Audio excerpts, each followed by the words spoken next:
Good morning. My name is Valens Christian Yosua, and today I am going to be sharing some of my own insights on a journal titled Analysis of Students' Learning of Computer Programming in a Computer Laboratory Context by Michael Zun and Anna Eckerdal.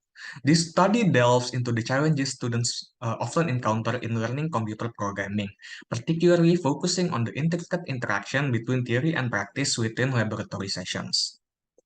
Now, first, let's talk about the background of the journal. So, in the realm of higher education, mastering computer programming is a very crucial skill.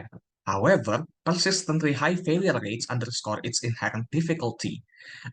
This paper addresses the persistent misalignment between learning theory and practice between students, with a special focus on laboratory-based education.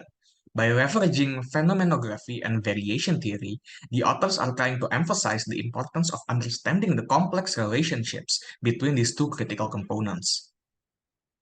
Next up is the approach taken for this journal. So the authors collected empirical data by filming students in a computer laboratory, working collaboratively on programming assignments.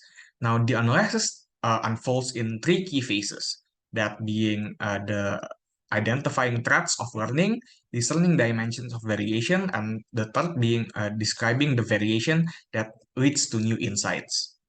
Their approach provides a nuanced understanding of how students navigate between theory-oriented and practice-oriented actions during the learning process.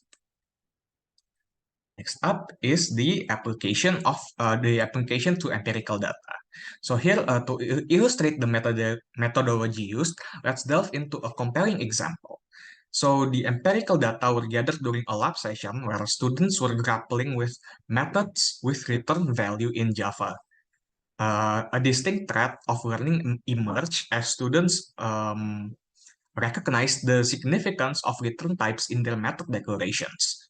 The analysis then reveals a threefold variation, that being from initially using void to settling on double, and experimenting with different method headers and drawing insights from examples provided in the lecture notes. Next up is the results. So the journal introduces a novel approach for analyzing data, shining a light on the intricate interplay between learning theory and practice. The findings provide valuable insights into how students bridge the gap between theoretical understanding and practical application in programming education. This not only contributes to the academic discourse, but also offers practical implications for refining teaching methodologies. Finally, we have the conclusion of the journal. So in conclusion, this research underscores the pivotal role of laboratory sessions in programming education.